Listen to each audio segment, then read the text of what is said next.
Hemshech Ayin Beis, Volume 1. So we made a Siyam HaMasechta.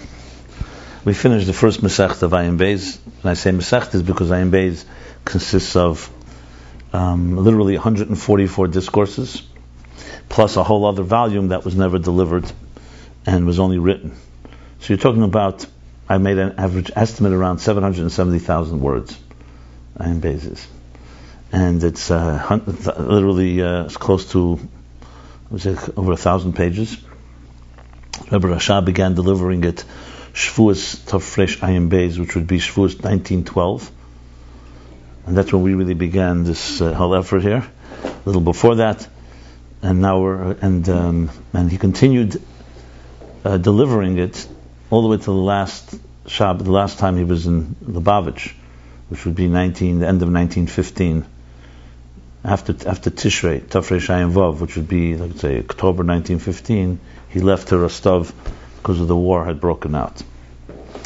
Did he say other Mamorim also beside that? I'm gonna, if you let me, I will explain. I will tell you exactly. Yeah, and he, as you may know, and I've explained this several times, the Ayin Beis was like written long before it was delivered, and it was actually written in 4 stages. What I mean by that is, approximately, we don't know exactly, but around January 1912, when he was in Menton, he used to go there in the winters because of health reasons. Friedrich Rabbi writes in his that the Rabbi Rasha would go winter. The doctors told him to go to places that are warm and near water. So the story goes that in Menton, that's when he was developing in his mind the foundations of Ayin Beis. It's a famous story where he was in the hotel and he was concentrating, and the Friedrich Rebbe walked in and saw that he was in this type of deep meditation. Came back a while later, he was still in that same position. We don't know exactly how many hours, but it was many hours that he didn't move. And then it could be 8 hours maybe. And then when he came finally, he saw that the Rebbe Rashab was coming out of it. And the Rebbe, I remember when the Rebbe told the story, it was a Purim, Shushan Purim. The Rebbe said, and I could see the Rebbe heard it from the Friedrich Rebbe directly, and the Rebbe said, the way the Rebbe Rashab was asking questions, the Friedrich Rebbe realized that he didn't know what time it was and what place he was in. So in a respectful way, he helped him so-called reorient to Eilam Haza, time and space. And then the Rebbe said, Yashemrim means we don't know for sure, but it said that's when he developed. He told then to the Friedrich Rebbe that he was developing these Sedis of a long new treatise on Chassidus, but he didn't say which. So I guess it's assumed it was Ayin Beis, which began to, and so he clearly began writing it probably that winter. Now the way the Rebbe Rashab wrote it, he starts B'Shah Shekdimu, that's Shavuos, but he wrote it literally one long flow. If you look at the back of this book, the back of the first Ayin Beis, holding back, you'll see there's facsimiles. There's copies of the Rebbe Rashab's actual handwriting. So you see, like page A. Go earlier.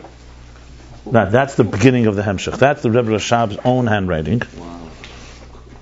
This is exactly the size. Also, this is not magnified nor diminished. You can see how small. He wrote with quill and ink, which made it much more precise. So it says B'Shah Shekdimu. You probably can't read it, but it says B'Shah Shekdimu Yisrael Nasel and Nishma. See, he even leaves that space like printers do at the beginning, so it looks like that, and then he just writes a flow, no paragraphs. This can go for 50, 60 pages like this. So you only have one page. Then, so he wrote and wrote and wrote. We don't know exactly timing because this was all internal. So he was writing the Hemshech. So it means he wrote. Then when it came Shavuos, he delivered the first piece, which he had already written. Then when it came the next Shabbos Parashat Nosei, after Shavuos, he delivered the second piece, and that's when he added a beginning on the pasuk of the Parsha and an end, which he also wrote, probably also beforehand. So this long flow is now starting to be broken up by Parshas, the beginnings and ends. You can see them in each Maimer, the beginnings and ends. And he would begin, let's say, Nosei, ask some questions on it, and say, to understand this, we need to preface by continuing the explanation that we've been learning till now. and then the flow would continue. So essentially, the first draft was one long flow of ideas. The second draft punctuated it with these beginnings and ends, and but you could see literally the flow, and he added these yesh lahagdim. You follow so far what I'm saying? So now we had two documents here. One was the long flow, and now was the additions that he added. If you look at the next page, you can see that's where he adds the beginning and end to each mimer. Look at the next page, page Vav. So you'll see Oite Erke Salma, and then he says this, and then he continues, and he says, and he also added notes to the Maimorim themselves. So basically, in manuscript 2, that Rebbe Rashab did was he took, added the pieces, and also added stuff in the middle. Then he gave it all what was called a maitik. A maitik was a person who was a copier. He gave these two manuscripts, and said, combine them now. He combined them into this, and that's manuscript number 3 here. If you look at manuscript number 3, turn the page Ches. So you'll see the handwriting is no longer the Rebbe Rashab's handwriting. This is a maitik who took both those first manuscripts, but then look at the side here. You see on the side and the bottom, the Rebbe Rashab added a third time. Once the guy combined it, whoever the maitik was, gave it to the Rebbe Rashab. He combined the two. I mean, in the word processor, it would all work in one shot, but think of it like draft 1. You're adding additions, beginnings and ends, and other additions. Then came draft 3, which was the one who combined it. The Rebbe Rashab added more. It's not over yet.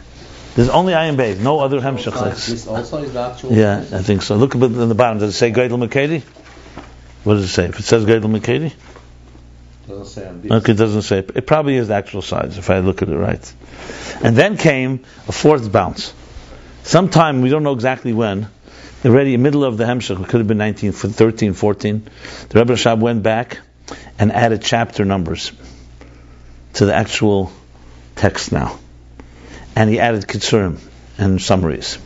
And he went actually everywhere in the discourse itself. Wherever it said, as discussed earlier, let's say Maimer Naseh, he changed it to the chapter number where it was.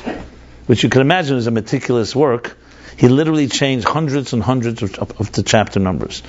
What you know from all this is that Ayin Beis, unlike any other hemshech, was worked on by the Rebbe Rashab at least 4 times, if not more. He didn't continue, the last delivery was Vayera Tofresh Ayin Vav. That's the last mimer in volume 2. Then afterwards, all we have is only so-called like that draft 1. It's no longer divided in chapters, and no longer even has beginnings and ends. It's just a flow. Volume 3 is just one long flow from beginning to end, hundreds of pages. That's volume 3. Volume 2 in middle already stops the chapters as well. Sometime in the middle of Book of Shmos. Something like chapter 3. Discussed before. So we're almost up to that this year. 340, around 300, around chapter 300. Top page. Yeah, but you're probably in chapter 180, 200. No, later. Later. Yeah. There is some new things, right? In volume 3. Yeah, he didn't discuss. 1 second. No. There's no repetition, if that's what you're asking. But 1 second. So now, volume 3 we know because he wrote close to his Istalkus, because there are references made even as far as Tafresh Ayin Ches, which means 1918. When he was in Rostov, the Rebbe Rashab Istalkus passed away, was Tafresh Pei. So clearly he wrote it close to all the way, which means and it's not finished. The questions left unanswered there at the end of volume 3. But it's very, very clear that he wrote this different than any other hemshech, and very clear that because he wanted it to be a definitive magnum opus, like a Rambam.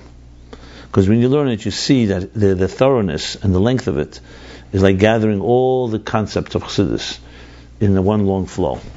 It's not written exactly. Samach didn't have this process. Samach Vav process. Well, if you want the whole history, let me put it this way: the Alter Rebbe wrote Tanya, right? That's handwritten by the Alter Rebbe himself. Then the Alter Rebbe said Maimarim. This was his way of delivery. Every Shabbos he would say sometimes 2-3 Maimarim. There were weeks that he said explanations in Zohar. The Alter Rebbe did not write his own Maimarim. That Manichim wrote. There were 5. Since it's Chavdal Tevis, I'll share this already. There were 5 different writers. This is what we did in the time of the Rebbe. Not to compare us to them exactly, but the same idea. The writers of the Alter Rebbe's Maimorim was Mariel, Rabbi Yehuda Leib, the Alter Rebbe's brother. Second writer was Rav Pinchas Reizes, a great chassid. A third writer was the Mittler Rebbe, his son. A fourth was Rab Moshe, also the Mittler Rebbe's son. Rab Moshe, the son of the Alter Rebbe. And the fifth was the Tzemach Tzedek.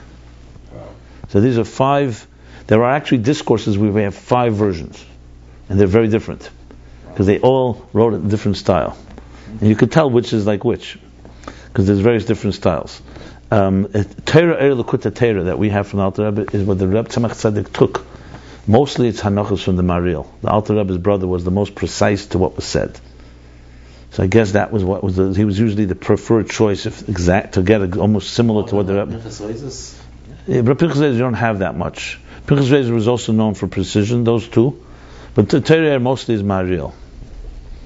Maybe because Pinchas wasn't around, or when the Mariel wrote, they didn't always. There was not all five writing all the years. Over the years, these five. I don't know the exact years. You have to look up. I don't remember exactly, because not everybody was always around. Tzemach Tzedek wrote later. Where is all this recorded? This history? Now it's being recorded now. No, I'm saying I just from my years of experience and learning it. It's nowhere is it really written. And you start looking in each Sefer Maimorim of the Alter Rebbe. You look at the beginning and the end. They'll tell you. Start getting a little picture. Tanya was also Maimorim in the beginning. But it was all handwritten by the Alter Rebbe, and it was L'Kutei Eitzos really. It was Eitzos. Tanya is a completely different category. Because he wrote, he says, instead of going to Chassidus, I'm going to gather it all together. Obviously it's the doctrine of Chassidus, but it's very different, with a different intention even. The Maimorim are much more the development of Chassidus. Chabad is in the Maimorim. The real sugis of Chassidus, of Eiris, Tzimtzum. In Tanya you have relatively little about that. Shaykhid Vamun a bit, but Chelik Rishon, its reference is made, but you don't have anywhere, let's discuss the Tzimtzum now, or let's discuss Eir Ein Sof. You don't have that in Tanya. Tanya you have much more of the Avei David, and obviously there's plenty of doctrine, there's plenty of Diyukim. I'm not saying you don't have plenty, but it's a different track completely. So the development of Chassidus Chabad, you really have to go to the Maimorim of the Alter. If you only had Tanya, you'd have references, you wouldn't have the real sugyas developed. L'Kutei Torah is similar.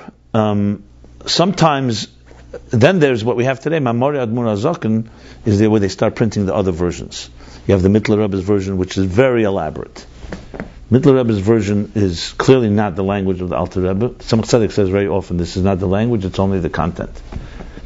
And Tzemach Tzedek, the Rav Pinchas Reizes, as Rabbi Tachtel accurately pointed out, was very precise, to the point. You have the story where when the Alter Rebbe would often actually roll on the floor when he would say the Torah, he was so excited. He would go on the floor, and no one could hear him. He would bend down and hear words there.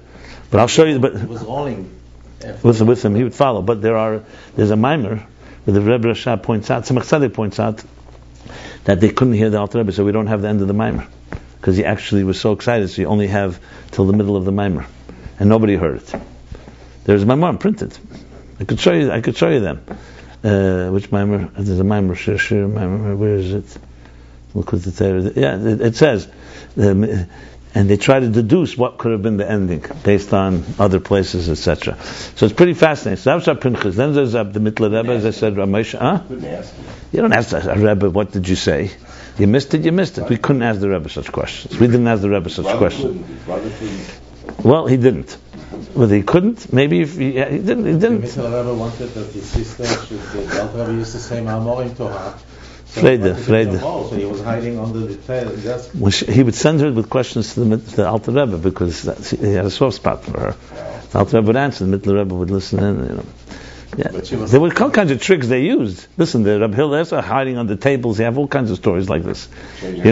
Hiding in stoves, like Hillel on top of the roof.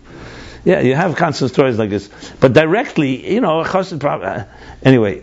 The L'Kutei Torah was by the Tzemach Tzedek, right? L'Kutei Torah is also the same thing, except the L'Kutei Torah has many more Hagos. The Tzemach Tzedek, what the Tzemach Tzedek really did was, he set the record straight. He clarified all these, a lot of what I'm saying now. He said which Maimon was set, which year. He has a lot of notes on all the other transcripts to make it as accurate as possible to what the Alter Rebbe said originally. He does a lot of work like that. There's a lot of, in Torah you find a lot of reconciliation between contradictions. He like say that the Pesach Tavkuf Samar Gimel, the Rebbe said like this, the Alter Rebbe. He speaks about the Alter Rebbe like we speak about the Rebbe. Tavshin Chav Gimel, Chav Zayin, Chav Tes, Lamed Beis. That's how you go there, you see Samar Gimel and Samar Tes, and Pesach this way was this way, and then the next year Pesach he spoke a different way, and you can reconcile it, and then, the things that he heard personally from the Alter Rebbe. So Tzedek is like a very solid, like researcher almost, in researching it all and putting it all together. So you have a lot. Tzemach Tzedek organizes, makes a lot of what I'm saying. It comes from the Tzemach Tzedek's writings in different places. And then the Kutei Torah, the Kutei Torah also, the Kutei Torah is like Torah except with a lot more from the Tzemach Tzedek's additions that he marked up. But the Lashon? But Lashon is the same thing. It's Hanochim Maril. There's Hanochas from the Mittler Rebbe. It's not only Maril. Sometimes the Mittler Rebbe. Sometimes it's the Tzemach Tzedek himself. Sometimes Tzemach Tzedek on the Mittler Rebbe will take the Mittler Rebbe's Hanacha and mark it up. You see it. I could show you. My marm. When I'm learning Ayin Beis, a lot of this I'm comparing to those sources because all these ideas come from there. Anyway, this is how it went. The Mittler Rebbe was, the Alter Rebbe's Chachma, the Mittler Rebbe's Bina. The Mittler Rebbe expanded all the ideas, but he did not ground it that much in the language of the Alter Rebbe. Excuse me.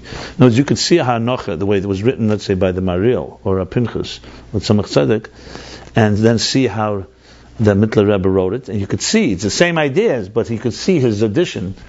And then when he wrote them himself, when he said the Maimar himself, then it goes completely out of control in a positive way. You could have a Maimar Alter Rebbe 3 pages, and the Mittler Rebbe could have 40 pages, and developing those ideas. So that's it. Then Tzemach Tzedek is very much a grounder. He takes it all together, makes it very organized, very much. He grounds it back also to Nigla. He connects it to Nigla. He brings all the Midrashim and all the Kabbalah. Everything. The Tzemach Tzedek has himself different. The Tzemach Tzedek has Maimorim. The Tzemach Tzedek has what's called Rishimis. It's a long discussion, this, frankly. I don't want to go off on a tangent. Tzemach Tzedek is a whole story of his own. But all these were all, at best, they were saying Maimorim. It was the Rebbe Marash was the first that created a Hemshech, where a discourse was said, and then he continued it week after week, and it became a volume. Now I have to say, I'm just realizing something that the Alter Rebbe also did it. I'm finding things that the Alter Rebbe developed. One Shabbos he spoke, and then the next Shabbos he continued the theme. But they're not considered to be a flow of one Hemshech. When you see the year, you see that one Shabbos was out, you see clearly that he's addressing the same theme. But actual Hemshech, the Rebbe Marash was the first to do this. This is Mayim Rabim, Tafresh Lamed Vav is a classic, V'kocha, Lamed Zayin, Tafresh Mem. You have volumes, the Rebbe Marash made what was called a Hemshech. That means one long flow, broken down by Maimorim. Like I said before, then he wrote the beginnings and ends. And the Rebbe Rashab continued this. Not all. There are many Maimorim, single Maimorim, from all of them. The Rebbe Marash also. There's single Maimor. He says Shabbos, let's say Shabbos Parshas, whatever, Vayechi, Shmois. And then he goes on. You have the Rebbe Rashab in the later years. You have books from different Maimorim. Right, exactly.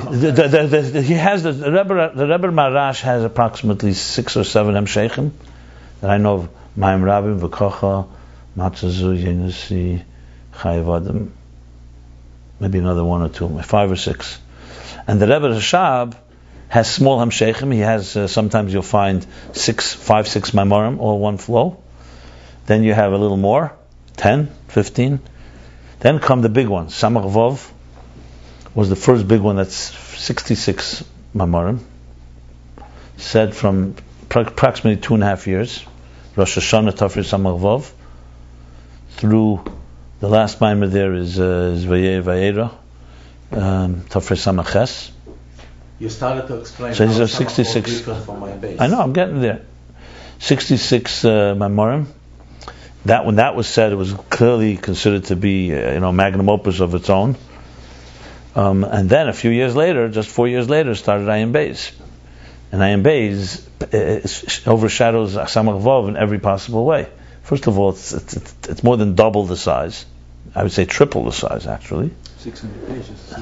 Right. So it's 144 Maimorim, just the Maimorim. Then there's volume 3. So you're talking about at least triple the size. And then also the way it developed ideas. To use the Rebbe's words, I'll just tell you some words of the Rebbe. The Rebbe said that Samach Vov is the most Yesedizdike Hemshech, the most fundamental, and Ayin Beis is the deepest Hemshech, the most profound. So you can bring about what's the difference between fundamental and profound. But that's the words that I heard from the Rebbe, the name of the Rebbe. In the bringing Yutas Kislev Lamed Zayin, which was 65 years after Ayin Beis was delivered, when the Rebbe gave out the manuscripts and said, for the first time, let's publish them. I should add, by the way, that the first 31 Maimorim were always around. The ones we learned till the end of Vayigash, that was always around in Kupir. Meaning, but we had it. After this, Shavuos Ayin Gimel, from page Tov Reish Mem Hey, we did not have for 65 years. When the Rebbe gave it out, Yutas Kislev, he says in the Sikha that Ayin Beis is the ultimate Hemshech, and he says that if Chassidus is Neflois Shabbatera, and Ayin Beis, Samach Vov is Neflois, this is Neflois Legabe the Neflois of Ayin, Samach Vov. It's the Rebbe's words. That means if Samach Vov is Neflois, wonder, this is wonders of wonders. Rebbe's own words. I'm literally quoting. I think I have it here in the beginning. Yeah, so it's pretty strong words. Why did the Rebbe say that he was afraid to give it out? I discussed this many times here. All I can say is he said it. We don't really know. Then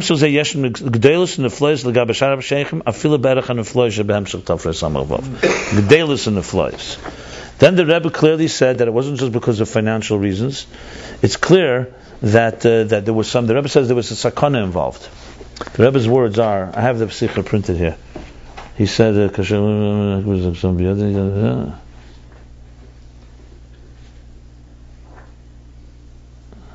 says, because of certain reasons that definitely have a room in Seichel of Kedusha, I was afraid to give these Maimorim to print. Who's saying this? The Rebbe speaking. And his Barer, such a case gewesen, sheyesh mokum l'chshash, that there's a reason for this concern. But it doesn't say why.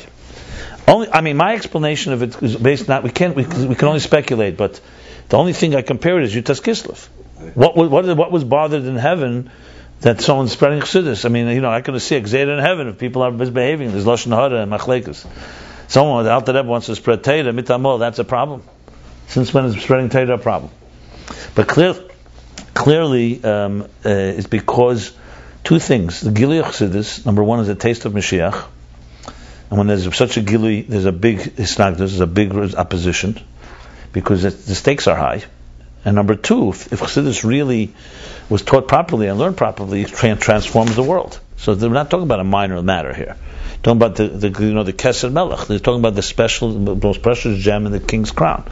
The problem is we learn Chassidus and we don't really see what kind of sakana is there, But my answer is we're probably not learning it properly, and we're probably not spreading it properly, or else there would be danger. I mean danger in a good way. I don't mean in a bad way, because this can shake up the status quo, and there are a lot of forces invested. The status quo shouldn't change. Who? Who are the guys? He knows who. Who are the bad guys? It's called angels. What do they do? First of all, the moon. whoever was the serpent. Every generation has a serpent. The same serpent that realized the stakes when Adam and Eve had to eat from the tree wouldn't have. If they had not eaten, what would happen? That serpent appears in many guises. I don't need to look very far. I have a serpent right inside of me. You're perfect, my friend. But we all got our little mischievous. We have our little mischievous voices. As great as we committed and all that, there's always the comfort zone. My friend, comfort zone. Today the serpent is a comfort zone. Apathy. We're comfortable. No one really loses sleep because Elokus is not Begoli. Where's that coming from? If you look at this and it's so clear that Elokus is reality, how can we sleep so peacefully? So you figure out where it comes from. I don't know where it comes from. The bottom line is there's a challenge. One second, let me just finish this. So I have to say that if Ayin Beis is the Neflois in Chassidus Gufa, then clearly, if you're going to be revealed something of this caliber, so just like what happened to Yutas Kislev, That's why the Rebbe revealed it. Yutas Kislev. But you're talking now that's speculation, by the way. The Rebbe never said that. Speculation. Yeah, fine. That happened immediately. Yeah, but you know something? Let's stick to what I know for sure. That was Lamed Zayin, and that was not the Artak was Lamed Ches. Okay, so how does that help? Speculation, like you said. It's fine. I have no problem saying it. I just don't want to say it in the same breath. What the Rebbe said, I know he said. He said there's Yesh Makal Nechshash, but he still gave it out. What the Rebbe basically said then was that this is how he started to say it. I remember I was standing there. It was like a complete revelation. It's exactly 65 years, Yutas Kislev Lamed Zayin. The Rebbe starts from bringing, he says, something has been bothering me for many, many years. Yes. That's what he said. Well, right, everyone perked up. What's bothering the Rebbe now, right? And why is he sharing this with us? And the Rebbe says, something's been bothering me for many years. He said, years ago, when there became the upheavals in Russia,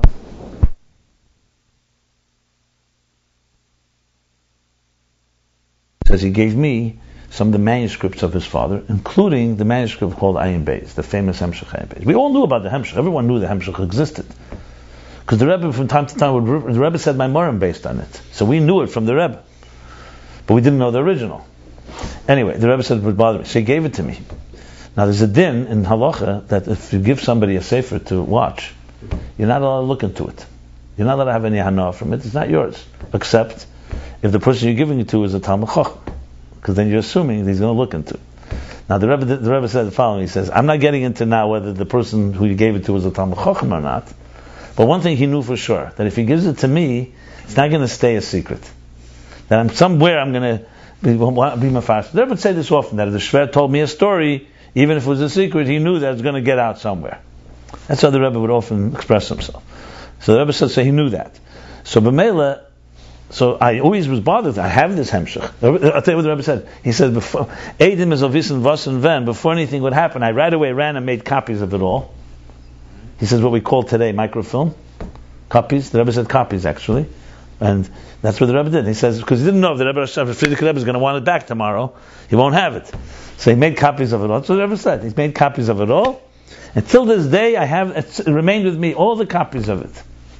That's what the Rebbe said.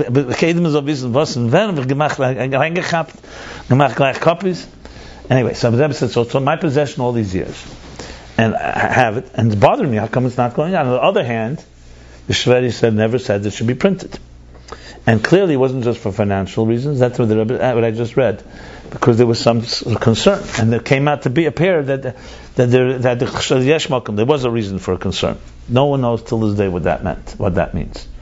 That's what I'm discussing here. Then the Rebbe said, so I finally came with an eitzah. I'll throw it out to among Chassidim, the Hemshech. Everyone should give $1, not because of expenses, but it should be a collaborative effort. Basically, the sakana should be spread out, essentially. I mean, God forbid those words, but that was the idea. And we will not print any names in it. There's no names. It's the only sefer from the Rebbe, the Chassidus, is only the Rebbe Rashab's name and the Friedrich Rebbe's name are in it. The Rebbe doesn't sign it. It doesn't say Al Pi Hayros Kvedus. Look in the beginning. You'll just see Bezehin and Mitzir the Kreis Beis Nissen. We're giving out this maimer. There's no signature. There's only a date. You'll see. It's completely till this day. It's still printed that way. And the Rebbe said again. He says not for money. He wants everyone to participate, and that way we'll go out. He also said nobody should give more than $1. Right. It wasn't because of financial reasons. It was he wanted the participation of all Chassidim, making it essentially a universal effort. And now we are 35 years later, 36 years. That Yutas Kislev, which is 100 years from Ayin Beis. So, I remember when I started teaching it, someone said to me, "Aren't you afraid?" So I said, "The way I learn it, I'm not afraid." You know,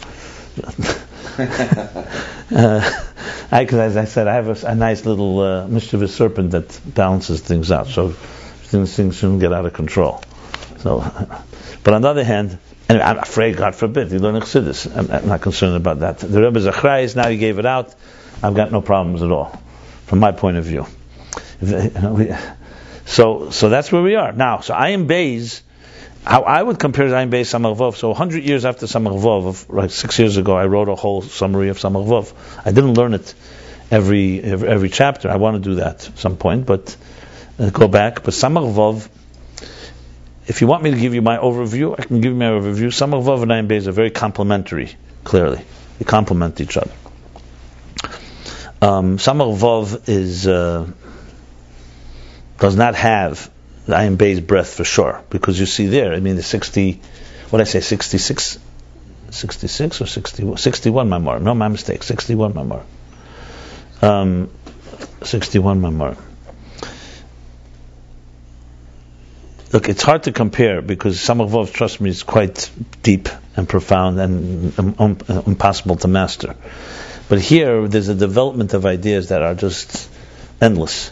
Like there's no discussion of gvul and bli gvul with such length. Here you have, we just learned 126 chapters. It's basically all about gvul and bli gvul. This is already probably longer than, no, this is around half of Samach Vav that we've learned. It's not even the beginning.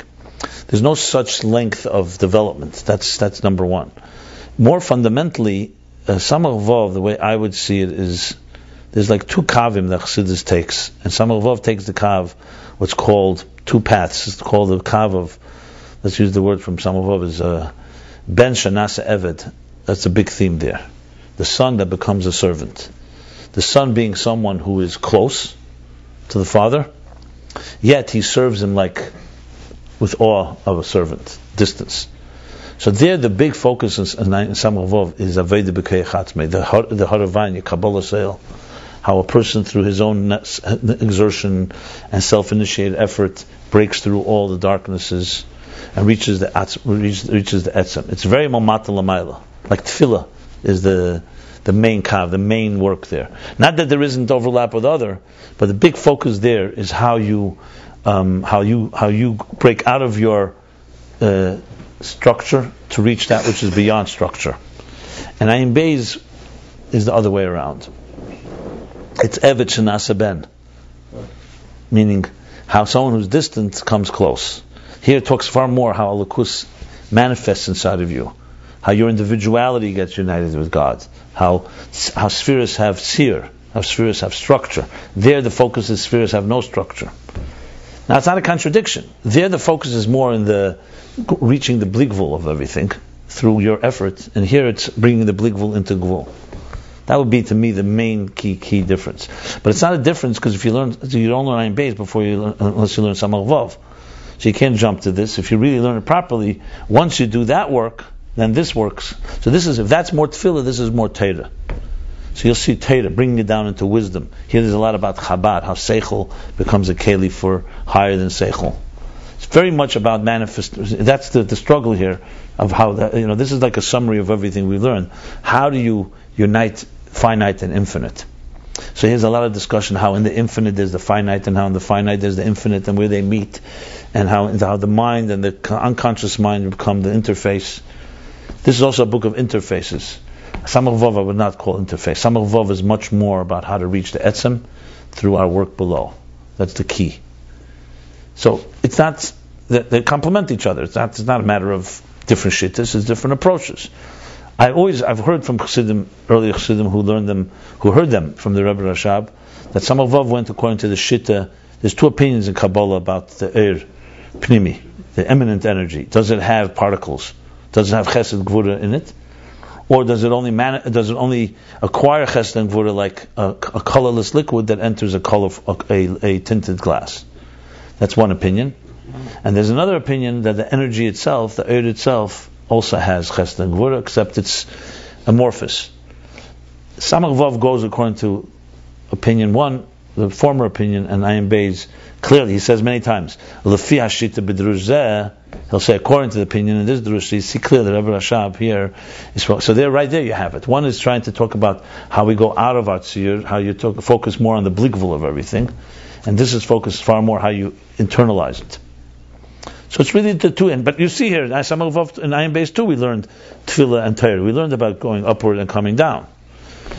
So it's clear if you really learn both of them, it's like they're like twins. One is talking about how you elevate the world, and the other one is how you bring it into existence.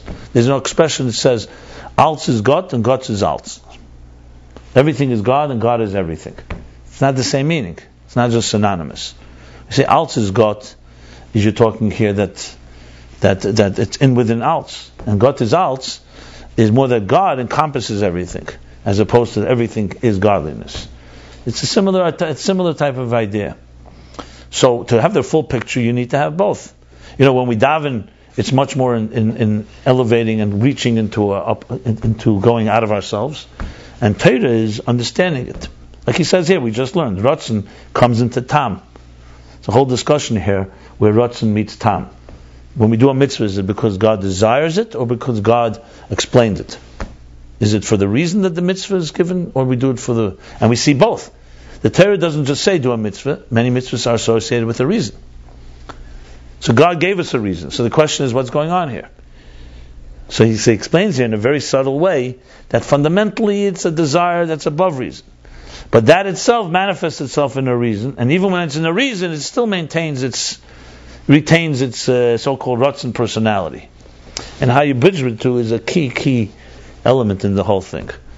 It always comes down to ultimately something is internalized and something has to remain elusive. If one of the other, or if it's one extreme or the other, you have yourself trouble. Like I say, like a cardiogram. People say, I want to have a peaceful life. Well, a peaceful life is a flat line. Nobody wants that. And now, you don't want the other extreme. You don't want these jumps and dips that are out of proportion. You want it to be like this. That's life, a wave, breathing, in, out, a heartbeat. That's how it is. Which means Ratzeh and Shuv, there's tension and there's resolution. There's too much tension, that's anxiety.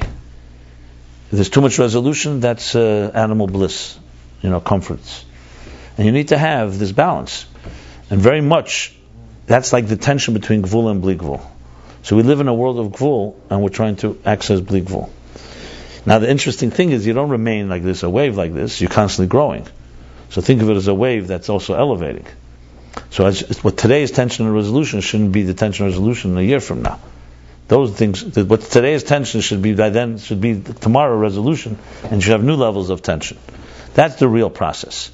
And as the Gvul becomes more and more refined, the Keli becomes more and more subtle.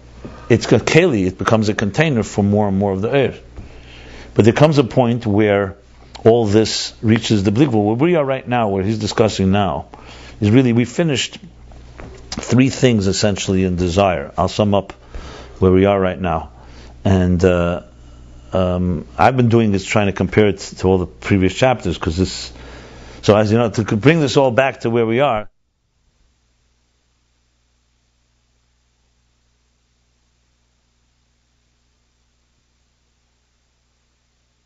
to the water. You read this and you say, hey. But there is a break, so I would say these first 31 discourses is the first Masechta that goes from Shavuos Ayin Beis to Vayigash Ayin Gimel, almost every week, with some breaks. Now, you ask the question, then it takes a break for 6 months, and it continues Shavuos, the night of Shavuos Ayin Gimel, so around, that would be like June, so this ends, I would say, December. So essentially, January through June 1913, the Rebbe Rashab was mostly out of the country, but he continued saying Maimarim, but they're not part of the Hemshech. So wherever he was, he either said or wrote. Not every week necessarily. We have a Sefer Maimarim called Tofresh Ayin Beis Ayin Vov. These are all the single discourses said during this period, or written. Said Maimarim also out of Lubavitch? Yeah, for sure. In Menton, like. I don't know if Menton is a mimer. I don't remember if there's a mimer with that title, but there's definitely in Germany, and you see Wiesbaden. You have sometimes he writes on top of the title where he wrote it or where he said it. The city went with him to Menton. Yeah, it could be. I don't recall there was a mimer. You have to look. It's a documented thing. Now, the interesting thing is, some say the reason he didn't continue the Hemshech outside of Lubavitch.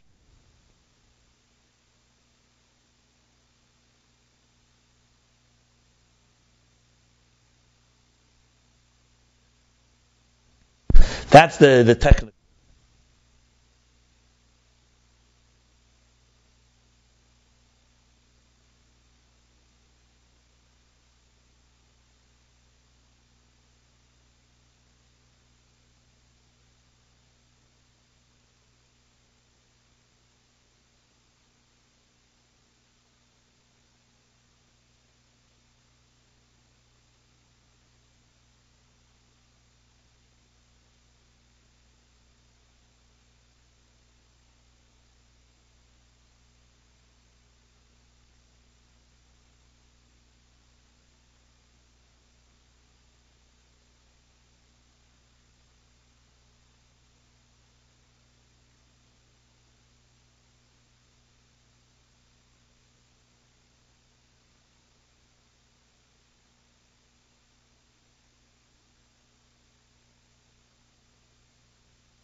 it's good. Now it's good again. Yeah. What happened? Something got loose? Okay, I don't know where it stopped. I think it was going all the time. Yeah? The green? So maybe it just stopped a minute ago. Somebody told me the special theory of relativity, Einstein's, was written in 1905. Samach. Yeah. And the general theory of relativity was 1915, which is the end of Ayin Beis. I wrote a whole article about this. Did you? I wrote an article comparing the special theory of relativity versus the general theory. No, because I'll tell you something. In Samach Vov, one of the main chedushim in Samach Vov is the beer of Oir. What Oir is. Yes. In Vayelach. And it's literally very close to the time when Einstein was developing theories about light. And you were very talking similar. About particles at the end. Yeah. So Samach Vov has one mimer that's fundamental discourse on the nature of energy, light. What's your Vayelach, B'Shalach, Pasha B'Shalach, Vayelach, Samach Vov. Chassidim say there's two Vayelachs in Samach Vov. There's a Vayelach Ish, the Beis Levi, which is a very avoided commandment. That's for the Oivdim, and Vayelach Ish, Vayelach Hashem Ruach Halayam, which is Pasha B'Shalach, is one of the deepest Maimon in Haskalah. So you got both extremes. Depends what mood you're in.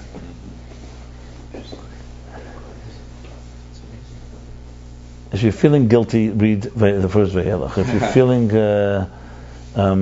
you need intellectual stimulation, read the other Vayelach. What you've learned so far, this is always printed. The 31 chapters, this was available. Not printed. That was. It wasn't printed. Kopir means it was. Bottom line, it was photocopied. They had the word. They had it. In the 60s, where people. They had them in typed letters. It was typed, not. But bottom line, it doesn't matter. That's the technicality. But it was learned. They learned it. Yeah. People knew it. I learned it. You learned it. Not like I learn it now, but I learned it. Which is interesting. Yeah. Because that part of Ayin Beis was allowed to be printed or out there. The Rebbe Rashab gave it out. No, it was very clear that the Rebbe Rashab wanted it to come out. Because you see clearly in a few places, the Frierdiker Rebbe writes that his father said that halavai, that it should already be printed and it should be used for everybody. Because he wants it. So that couldn't have been a chash. What? So that couldn't have been a chash. And now we're first. That's why I don't know. It could be the. Now we're into dangerous waters. Now we're going into I don't know. You could ask questions. The Rebbe said what he said. Now we're learning the. First of all, even if the 31 we had, it could be was like snuck out type of thing. You could see it as a Chassidish Geneva. Yeah, it wasn't official. It wasn't. It wasn't like official. It wasn't official. Secondly, look, if the Rebbe Rashab had given out the whole Hemshech then to be published, or he'd given it to be copied, it was copied. There were Chassidim that knew. Oh yeah? Because he had given it for it to be written. It was copied. So it wasn't, and the Frierdiker Rebbe had it, the Rebbe had it. The Rebbe even has an index on it. We have an index. We would know what's in it from the Rebbe's index. And we always wondered, what does it actually say?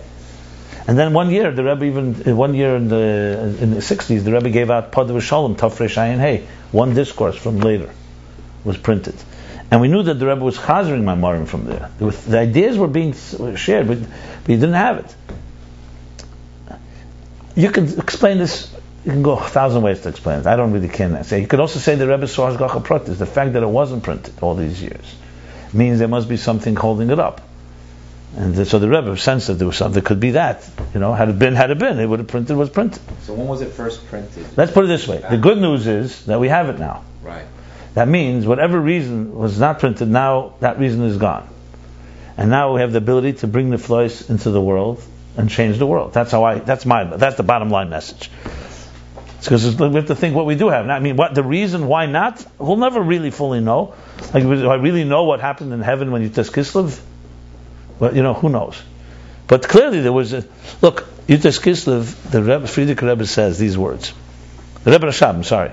Sheshver Zogen, he says these words. It's hard to say, but Yutas Kislev was like Zayis Kishaketchen, they say, that when you press the olive, it produces its oil.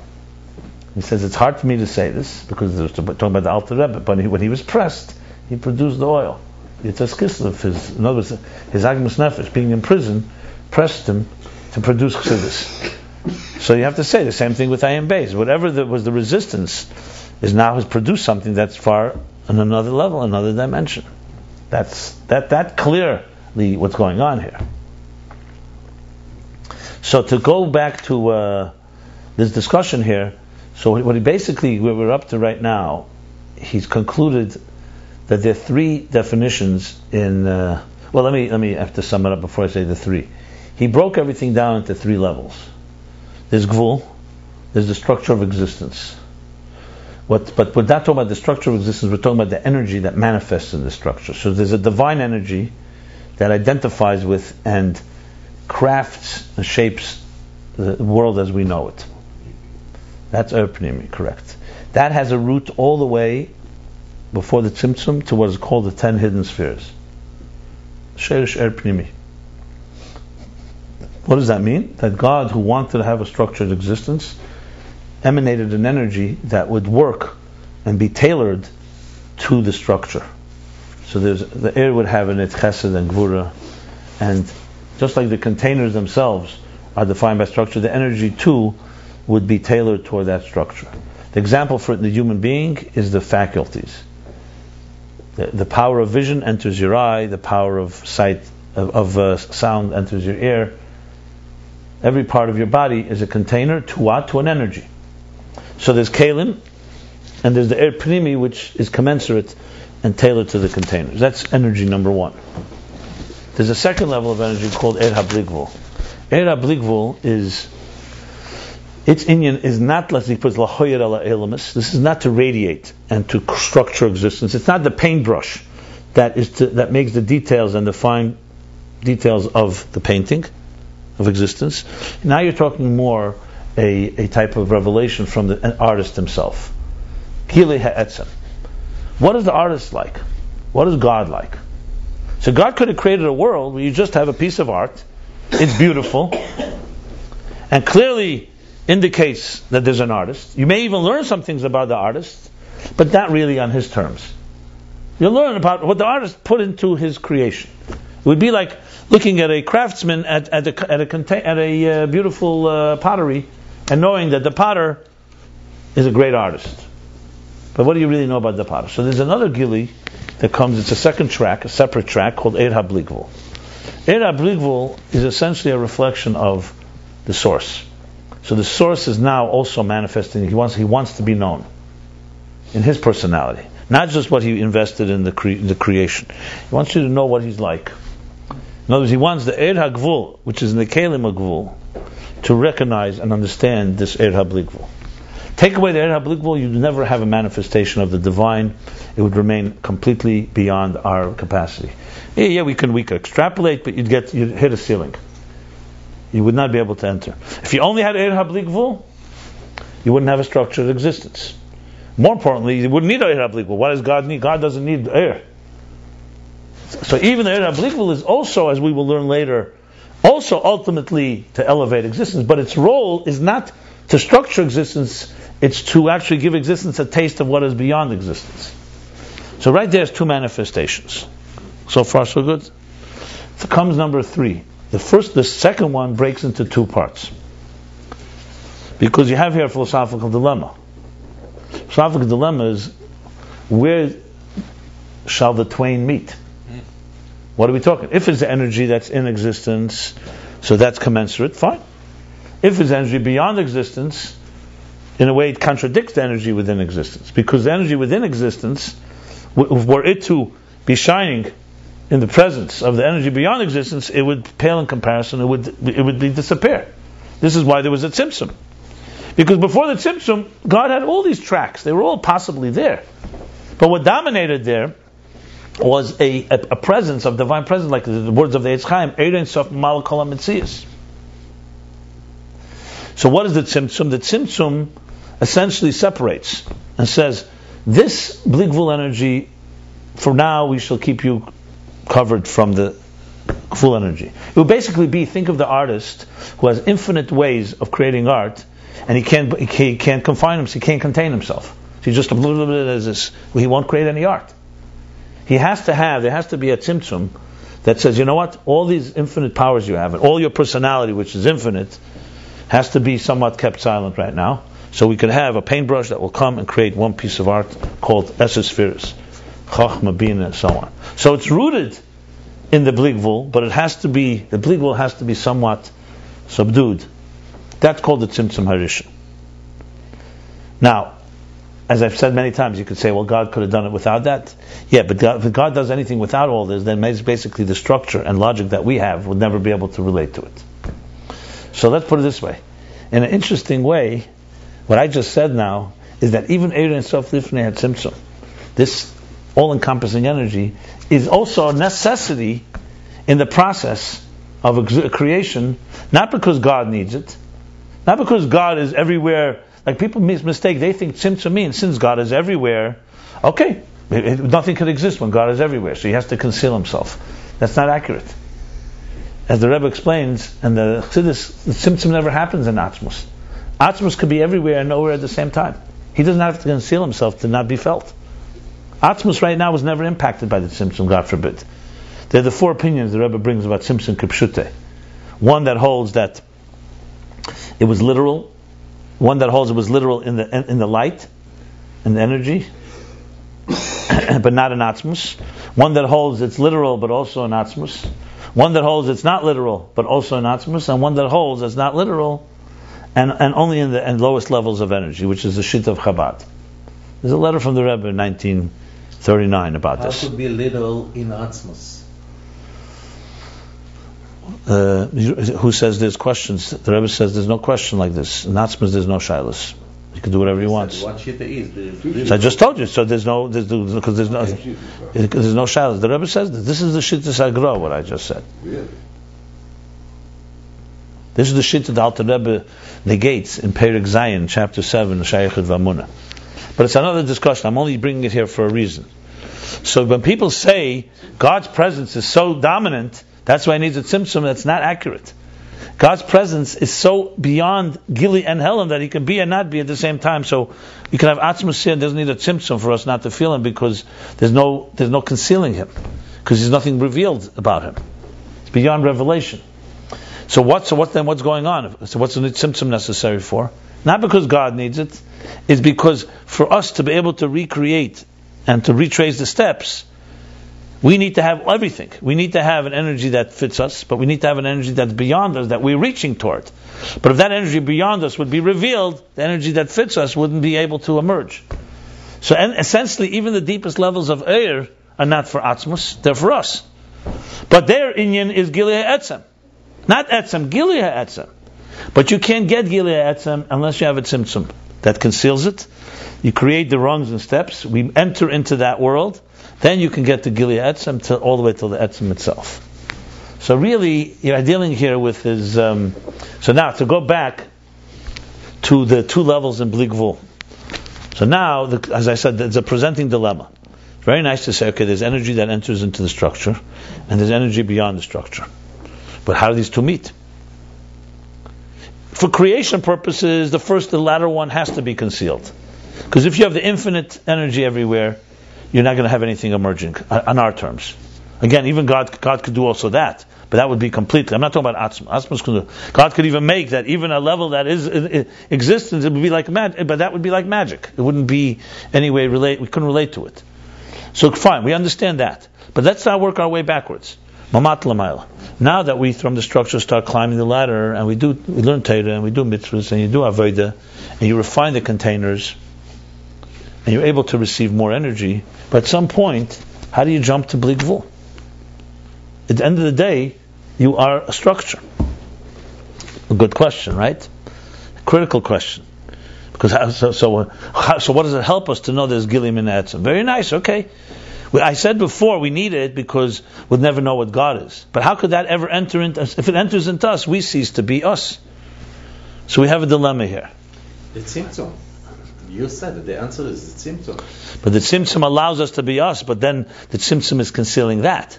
Reveal that, and we no longer are us. That's the problem. I agree. I said creation is not a problem. Creation is through a Tzimtzum. But how do we reconnect to Eir HaBligvul? That's the question. Why is it a dilemma?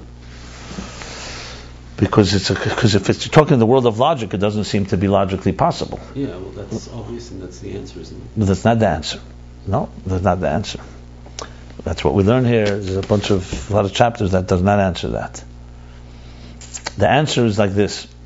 But let me amplify the question with a classic example. The example goes like this: if a teacher and a student, the teacher has infinite amount of knowledge. If he just lets it all flow, no student could be in his presence. Be confused, overwhelmed, annihilated, whatever. So the teacher conceals his brilliance completely, then lets a stream of consciousness, which is the Kav, come through, and you begin teaching Aleph, Beis, Gimel. Like I said, when you learn Aleph, Beis, you have no clue that these letters are going to become words, and words will become paragraphs, sentences and paragraphs, and chapters and volumes and knowledge. Okay, so fine. Now, it's very clear that you're not going to stay at the Aleph Beis level, because the containers, a child, even a beginner, the containers expand. You don't remain a 2-year-old. As your containers expand, you can hear that letters become words. Till the point you understand meanings. Till the point you can really have even an argument with your teacher.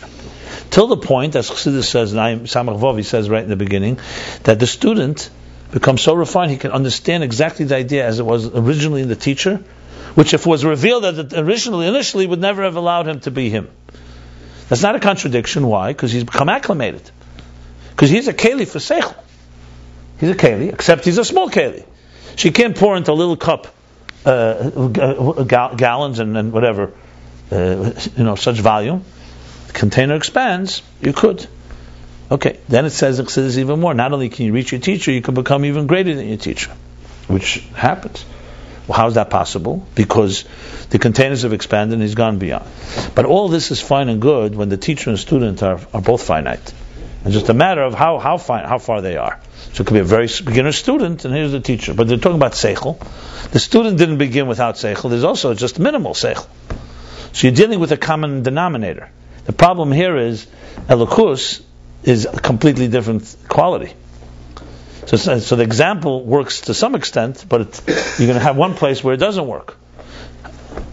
So here's what he says. So a few points here. Number one is you could say, well, the containers, it's true, we're infinitely distant from God, but who created the containers? God. So the containers themselves have a godly element in them. So in a way, they can teach you something about God. The teacher did not create the container of the student. The container of the student is a separate entity. But the containers that we have, our minds, are divine. And they're B'Tselem Elokim. But that's still not enough. Because it's still defined by a container. It's a divine container. It's divine chesed. It's divine wisdom, but it's wisdom. So the only thing you know from this is that it has a divine element. It's going to be relevant soon. You'll soon see. Comes number two, that you have energy, divine energy inside this container too. And energy, by definition, is a revealer of higher sources. So the energy, the Eir Hagvul, even though, as I said earlier, it's a different track that's tailored, but because it's an Eir and not a Yesh, meaning it's bittul basically, it can teach you about things that are higher than itself. So going back, so the art is far more complicated than the art itself. Both the containers of the art can teach you things about the artist, but the energy for sure can teach you, because the energy is very much connected to the energy of the artist himself. But it's still not enough, because the energy's primary role is to animate and energize the container. So comes the Eir HaBligvul, which the Eir HaGvul reveals and tells you that there's something here about the infinite teacher that. But in Eir HaBligvul itself, there's two levels, and this helps solve the dilemma. The two levels help basically create. Let's think of it this way: you're climbing a ladder, and you don't want to have any missing rungs, because if you miss a rung, you either have to give up yourself to go higher, or you compromise what's higher, and it's you. So you always have to have these rungs. So you have to have. So Eir HaGvul basically reveals that there's Eir HaBligvul, but there's Eir HaBligvul that's commensurate to the Eir HaGvul. So bottom line is that now what we're doing is that you're finding commonalities in these levels. Now, of course, you could say fundamentally that even in the containers themselves, there's the deepest bligvul, but that's not we can't relate to that deep bligvul. So just to say that is maybe a mathematical reality, but it doesn't help us. And this is where he says there's a rotzen, which is Eir HaBligvul, that touches tam and seichel. So when you learn, you do a mitzvah, let's say, whatever mitzvah it is, and then you learn the reasons for this mitzvah, the same God that told us do it also says, here's the reason. Why do you sit in a sukkah? Because l'man yedu, you should remember and know that your ancestors sat in a sukkah. Why do you sit by a Pesach Seder? We don't just say Gzeres HaKosov. God said sit at a Seder.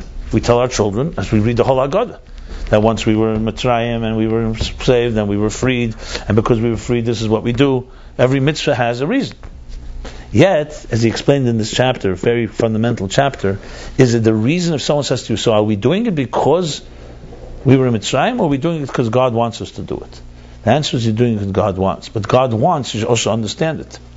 That means He wants your mind to relate to it. So is this gvul or bli gvul? So he explains, this is the lower level of bli gvul touching gvul. It's taking a ratzon, which fundamentally is higher than any gvul. It's a ratzon. God's desire doesn't even manifest in a container, but it's a ratzon that has also a tam to it. So you have your chokhmah. Now the interesting thing he says is, in ratzon itself, in keser, you have chokhmah stimah. So you have here a level of the unconscious mind, so to speak. That means there's a reason that we do understand. Then you come to the next level that there's a reason we don't understand, but there is a reason.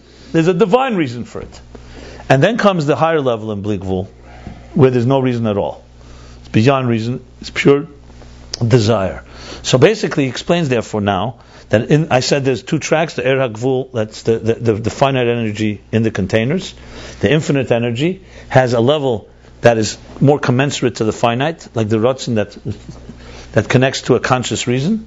And then there's a higher level in that infinite energy that is what he calls keser shebe keser. It's etzem ratzon hanelam. That's beyond. It's even beyond unconscious reason. It's beyond reason altogether. Now, but this is the source for everything. It's not a direct source, but this is the source. Ratzon hanelam be'etzem or something like that. Now, the key thing is like this. Well, one of the key things to understand, that from above down, it all began the other way around. Atzmus, as I said, is beyond anything, so we're not going there. Wanted existence as we know it, you can't even call it yet want, because desire itself is a level. So the first thing is an emanation of, we'll call it a field of energy. It's called air. If you want the highest level, really, is, I'll spell it out now, it really is called Yechelis. Yechelis, ha'er. Otherness. I don't know the word otherness. Yechelis doesn't mean other. Yechelis means ability. That's higher ability. than prayer. I don't know. Yeah, it's higher than anything. So it's Yechelis ha'atzmus to radiate. Okay, so it's not atzmus, but it's nothing else outside of atzmus. It's Yechelis. Then comes. The Yechelis is. Sometimes it's called Yechelis ha'atzmus. Sometimes it's called higher than Eir, even. Maybe Eir HaKol B'atzmusei. Sometimes the highest level of Eir HaKol. Then comes Eir Etzem Eir. Then comes Hispashtus Eir. That's something new. What is new? The Yechelis that is even. I didn't mention it till now, but it's negated to some things in the We're still in Atzmus. Nothing is Atzmus you can't talk about. So I'm talking about Atzmus. I know the word outside is a very weird word for me, but do you understand outside? It's fine. There's no outside. There's no inside. It's all within the same. It's something to talk about. That's all you can say. You can give it. We can talk about it. Is your body outside of your soul? Or is your soul inside your body and your whole body is permeated with your soul? You can't really say outside, inside. You say the inner and outer if you want to say, but it's not like your body's outside of your soul. This book is outside of me.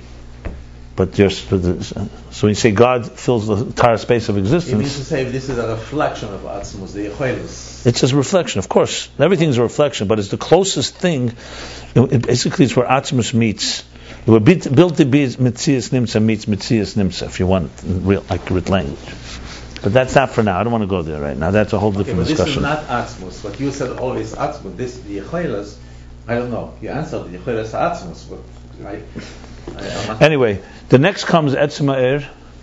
Then comes Eir that's Gilul Atzmei, which is Hispashtus Eir, and there's Gilul Zelosei is the way the Eir the Eir HaBligvul. Is not Gilui No, it's higher than that. That's what we learned. Then there's the Gilui L'Atzmai, that he's aware of it, but to himself, that's where it already manifests in a reason, but only he knows it. Then there's how the Eir, all talking about Eir HaBligvul. Everything is Eir HaBligvul. And then there's the Eir, how it's commensurate, the Ratzon that's already beginning to relate. That's where the lowest level that I just mentioned is where it arises in the infinite possibilities of the artist, one possibility. That's called Shir Atzmei B'Koyach. That the Eir HaBligvul estimates within himself what it's going to look like to have one piece of art. So Bligvul is seeing Gvul. Now, that's not a problem from godly perspective, because his Bligvul is now saying, out of all the possibilities of endless spheres, I am choosing 10. That's the 10 hidden spheres that become the root of the Eir Pnimi, of the internal energy. So you really have is the internal energy, then you have 4 levels in the Eir HaBligvul, basically. The one that defines that's the one, the infinite spheres, which is the Gilui L'Atzmai, the Etzem Eir, which is beyond spheres, and the Yechelis, which is beyond everything. That's the general picture of the picture here. Now there are some contradictions if you go through all these chapters. One particular one that I've been struggling with. But let me just say before I get to that, what you have here is an eloquent. Essentially, I called it a ladder, stepping stones. A stepping stones that make sense. As strange as it sounds, it makes sense that Gvul and Bligvul can come together. Now, of course, you're going to say at the end of the day, the fact that Bligvul can envision Gvul is the power of God. Yes, but it's not. We have examples for it. As I said, an artist can potentially create many, many pieces of art. Then he chooses to create one. So it's not an illogical statement. In God, obviously, his possibilities are far more infinite.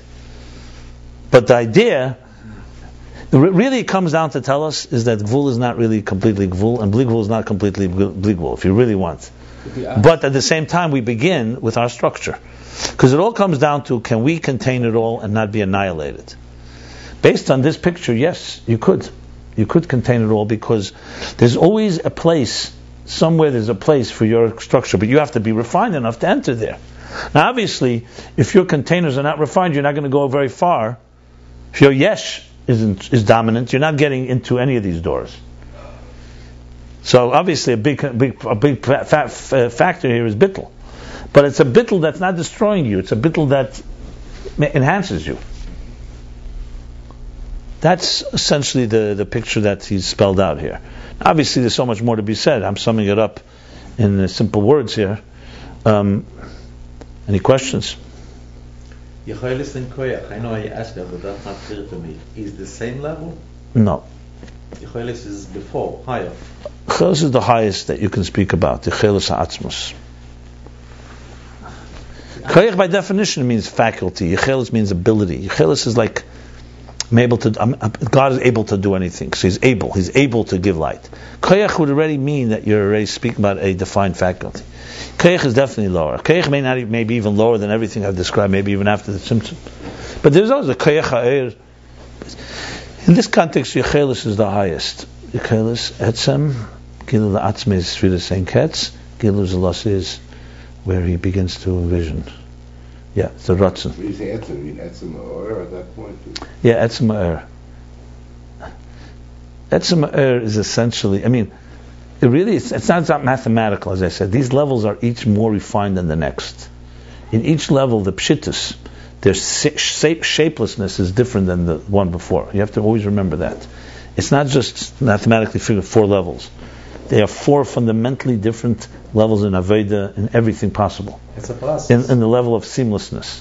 Like, we talked about the color white. He gave a good example. A colorless color. And then there's a state that's even higher than colorless. So even when you say something is colorless, you still not necessarily mean that it's fundamentally beyond colors. In the world of colors, it is the most transparent. That's a great critical way of thinking about all this. You have to always think about what world you're in, and how high can you go in that world, and then you jump to the next one. Follow? That's the real process of really doing this properly.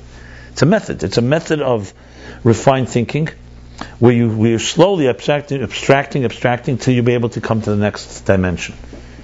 And that's the key to all of this. That's why everyone here could probably come away with a different so-called Hira lesson in your own life of these 4 levels of air. We don't have to be on the same level. But you have to know that each of them is a fundamentally higher and more, what's the word for it? Amorphous or abstract level than the previous one. At the same time, you have to be ready to be a container for it to some extent. So earlier he spoke about this. He spoke about how spheres are from the 3 meanings of spheres. From the word number, which is structure. That leads you to beyond number. The quantity leads you to quality. Then he spoke about sphere from the word sipur, a story. Tells a story. So when I tell you a story now, or an older chassid tells you a story, or someone tells you a beautiful story, like with the art, you begin with, okay, I heard a nice story about something that happened 100 years ago, 200 years ago, the Alter Rebbe. Nice story. You go deeper, you start saying, hey, this story teaches me things that were not apparent when I first heard the story. So the story is revealing to you, like he said, machshavas nalamas. You may, years from now, say, that story I heard 5 years ago, 10 years ago, now I really appreciate what the real message was. Because you became more refined. Because you became more refined, but it was embedded in there. So a story can take you to places that are far more than what the ostensible actual characters and personality are about, and doesn't contradict. You can read the same story of Yaakov meeting Rachel, and read a Chumash story that you can tell a child by bedtime, and then you can learn Chassidus and say, wow, this is the story of Atzilus and higher. And it's not a contradiction. It's the same story. We're not changing anything. You just understand the depth of it. So he says that the story of spheres can lead you all the way, not only to the root of Gvul, can also tell you things about the Bli Gvul. He gave the example, Mevin Dover, Metech Dover, Yedias Hashlila. So I know that if I have wisdom, we have to say that my father had wisdom, and if my father had wisdom, everybody has wisdom, collective wisdom. God gave us wisdom, must be the wisest of them all. That's initial. Then you say, 1 second, is he the wisest of us all, or maybe he's even beyond that? So Chiyuv brings you to say, 1 second, Chakim v'lei b'chachmi yediyah. I can't say that he's wise like me, even the biggest of me, because that's simply a bunch of finite levels just leading me, like a trillion is far more than one. But a trillion is just a trillion ones. Is that God's wisdom? He's a trillion wisdoms, all of us together? So you come to realize, no, because he created wisdom, so he has wisdom, but you can't say it's called wisdom. You just can't say he doesn't have wisdom. So when we say Chacham, we mean to say he's not a not Chacham.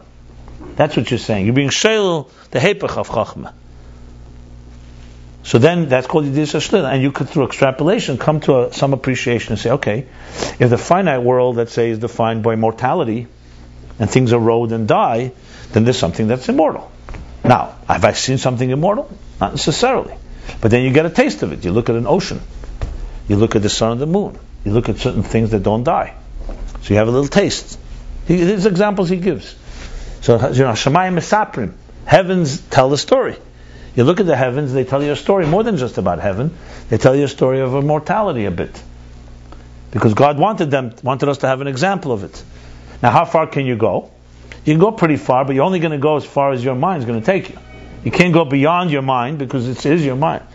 But you your refinement in your character will take you, not necessarily your mind. Well, but both. But refinement has also a limit. Because as much refined you are, you're still using your mind in some way. So that's why you'll see where I'm leading to in a minute. But then it takes you to a place we're called the Shlila of Shlila. You realize, as much as I negate and say, okay, God is God even in the category of wisdom? I say now he's not my wisdom. So he's still in the category called wise. Just not our wisdom. Like I said, Chachmas Tima, unconscious wisdom, which is completely different than conscious wisdom. Compared to conscious, like he said, Shtei Kachol Machshava, when Hashem said to Moshe, when he said Zu Teira v'Zu Schara, when he saw the 10 martyrs. So Hashem said, Shtei, be silent. That's how it arose in my mind. He explains that doesn't mean that God said there's no reason. In my mind it arose. There is a reason.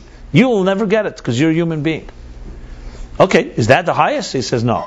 Then comes a point, that's Gili La'atzmei. Then there's a level that's even higher than Gili La'atzmei, that even God doesn't need to know, because knowing is not a quality. Who says awareness and reason is a mile altogether?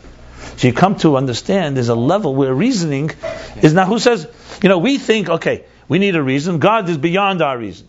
But then there's a place where who said reason and logic altogether is valuable. Maybe it's a world where logic is not valuable. And no, that's even that. No, shtika means there's the higher shtika, katar, where there's no gili at all. That's called etzem. That is the etzem ha'er. That's like the etzem, what he says, and even that he calls is not primi, is etzem hakeser. Just for the record, that's why I'm referring to Yechelis. Because even this one is also rotzen. What I just said, it's just that you're not aware of it yet. So even this higher level is not even Yechelis, is not even Yechelis atzmus. Just for the record. So what you're getting here is, obviously each step here has to be slowly processed to see where we are. Because just to talk about shlil is very nice, but are we really there or we're in chiyuv? The fact is, let's be honest, we are obsessed with and we are defined by constantly positive identities. We're not into the world of shlila, we're into the world of chiyuv. I see a table, I see a chair, I'm feeling hungry, I'm feeling thirsty, I want to go outside, that's all chiyuv. Not only is it chiyuv, it's chiyuv of elam hazah gashmi achumri. Forget about chiyuv of mitzvahs. By the way, sometimes positive mitzvahs, negative mitzvahs are understood like this. A positive mitzvah brings it into, this is what you're doing. It's a chiyuv. God wants you to give tzedakah. A negative mitzvah can't bring the air, so it's an air makif. So that's why you get it through not doing something. The not is the shlil. It's like, I won't do this, so it becomes a container for something higher. But we don't really live in that world. But we can extrapolate, we can figure it out. And we definitely don't live in the third world. And that's why a lot of people have problems with the negative mitzvahs, right? Well, it's easier to do a negative mitzvah than a very difficult to understand why the value of them. Yeah, because they don't see, it's just like you're not doing anything, But anyway, so all these three levels I just said now, I said four, but the three, what he says here is all in keser. So there's keser as it relates to pnimi, that's the rotzen that relates to a reason, our conscious reason. There's keser, our chochmas timon keser. That's the first one is keser from the word that it surrounds Atzilus. So it's like the 620 pillars of light that emanate within existence. That would be like the architect or the artist telling us his reasons for making this art. But it's still the architect. We're talking about his rotzen. We're not talking about the art. We're talking about the reason. He's telling us the reason for my rotzen. Then there's a level where you don't know the reason, but you know there's a reason, a deeper reason. So it's an unconscious type of thing. It's an arch. That would be like the one telling you the story. He's not telling you the real story behind the story. He's just telling you the story. Or the artist giving you his main reason, and you say, is that your real reason? You say, well, not really. My main reason was because, God forbid, I had a tragedy, which I'm not sharing with you. I'm just giving you an example. That there could be a reason that we are aware of and we're conscious of, then there's a reason that's far deeper reason that we're not being told. But it's still in the world of reason, in that sense. And then there's the etzem, which is that's the gili latzmi. Then there's a place where the artist can't even tell you anything. Just it came out of me, so to speak. He himself doesn't know. He doesn't need to know because it's not a chesed. It's not because of weakness. It's an atzmistic thing. The expression would be that it would be like we're all born with this desire to have a home. It says ein adam b'lo Beis, but you're not aware of it. We have many desires. I'm talking about now good desires, healthy, holy desires. You don't have to be aware of your own desire. There are many things we're not aware of that are in our etzem. And that's the highest level. That's katar, from the word keser, from the word silence. Or from, as I said, the word also means to wait and to anticipate. To refrain and to anticipate. It's very Mashiach oriented, by the way, that level. Baba Hesachadas, you don't know, but you still anticipate it. So he said in the beginning of Ayin Beis, literally the first page, he said katar. Yeah, it means katar lizer means to wait. To wait and to wait. Akavi he calls it. To refrain. He says these words. Very interesting expression. Really, really very powerful. From the Pardes. He says, Loshnam Tana. He says like this: Al tachshav b'makom hazeh. Don't think about this place, klal at all. Omnam hamtin. Wait. Achit yishpashet. V'os tuchel lahavin. Wait till it reaches you, extends to you, and then you'll be able to understand. It's a very interesting expression. That's the third level of keser. So it's not. Someone say, why are we talking about it? If you're saying it's not even gili la'atzmei, it's there. I would say this is chetzenius atik. What I just said. You have to remember in Ayin Beis, I just found all four levels are in atik itself too. So just Now, because I'll tell you why, I'm struggling with a dilemma. In chapter 16, I believe, or not 16, 17, he said Atik doesn't have, there's no, this Atik has spheres in it. I don't know if anybody's been in trouble by this, but I've been losing some sleep over this. Yeah.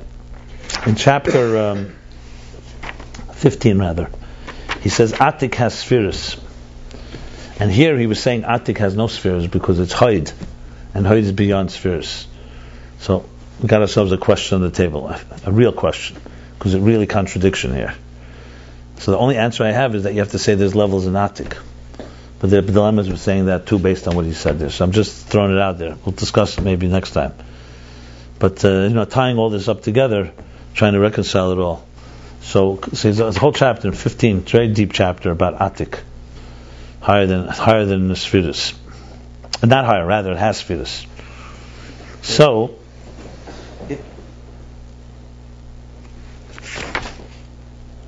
but it's very much connected. Chapter 15, 16, 17 are also very much related to discussions in this chapter, to 125 and 126. Look, I see it in relationships as probably the best way to ultimately, I mean, this is what I sometimes share this, if I was to speak to this to a secular audience, let's put the secular one inside of each of us, the one that doesn't just assume everything is relevant.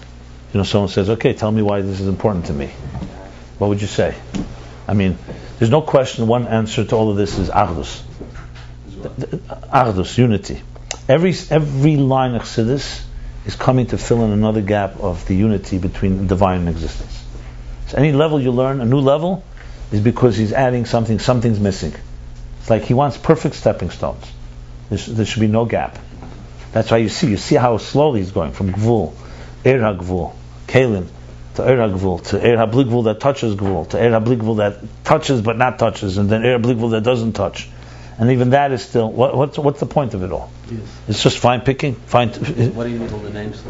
Right. The answer is, if you think of it, it's stepping stones. It's giving us stepping stones how to get from our limited reality all the way there. And if one of these is missing, you may not feel it, but if one of them is missing, you can make a strong case how you'll be fundamentally missing, you'll jumping. For example, you want an example here? We talked before about people coming, I don't like the word Bali Tshuva because that's a very high level. And I know a lot about Bali Tshuva. They're not as high as what Chassidus says about Bali Tshuva. But neither are tzaddikim, neither are the people that are the FFBs. I don't know if there's a lashon even in Chassidus for FFBs. I think it's mechanical Jews maybe. But that's below the radar, right?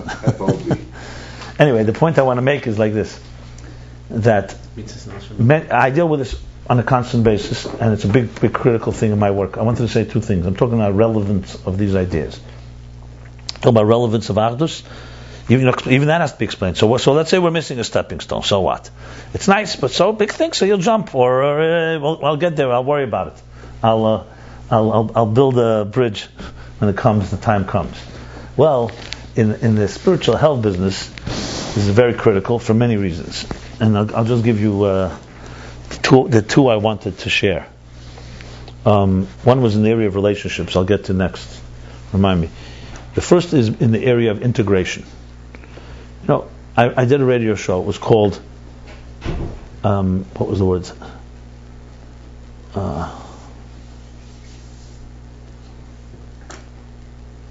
How to deal with our what was the word? How to deal with our damaged pasts, something like that. How to deal with our past lives.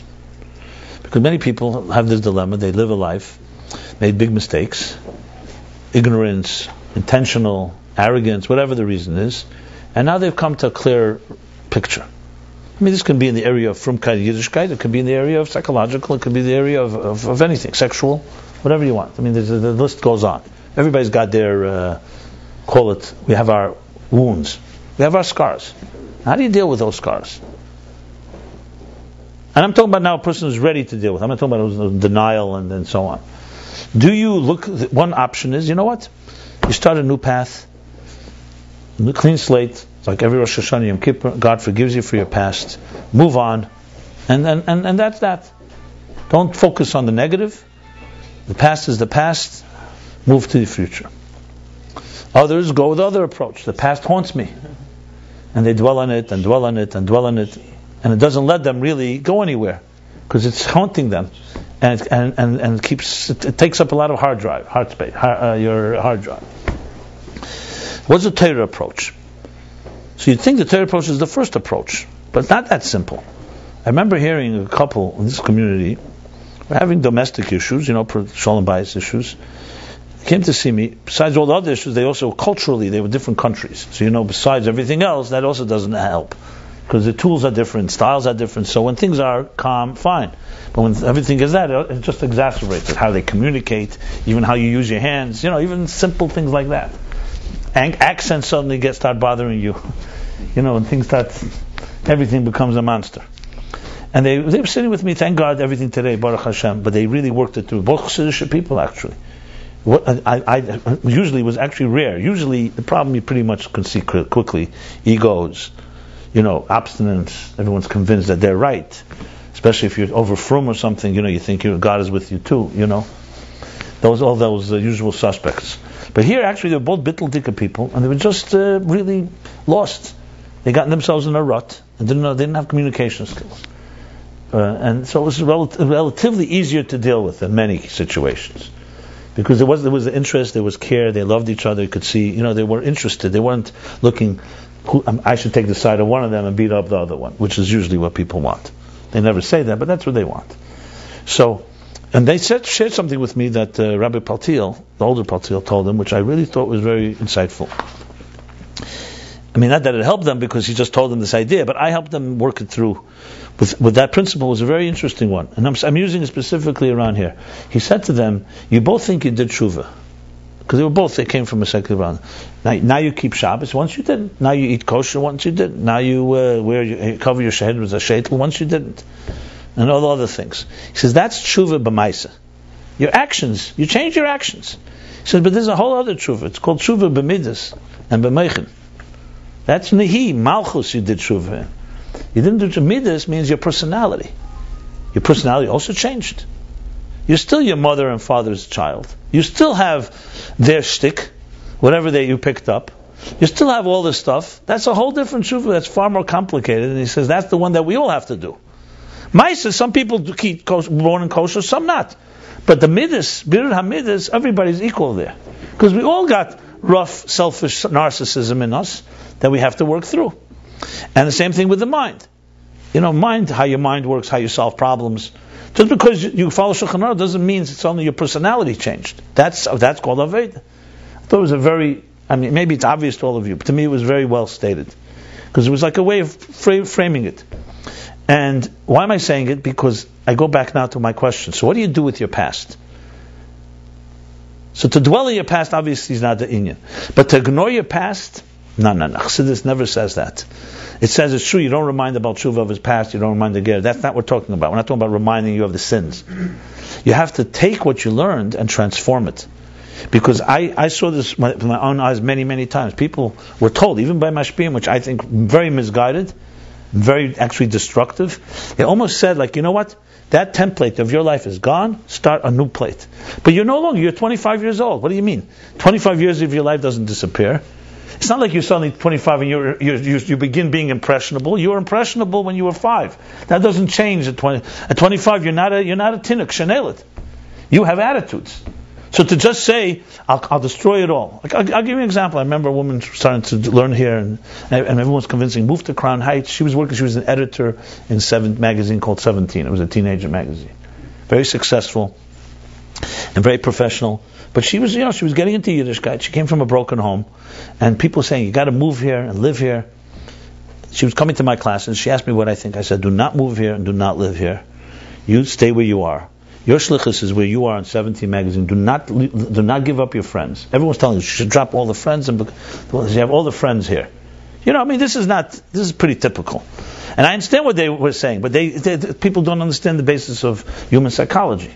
And I was saying to her, you learn everything you can as intense, and you bring it back to your life.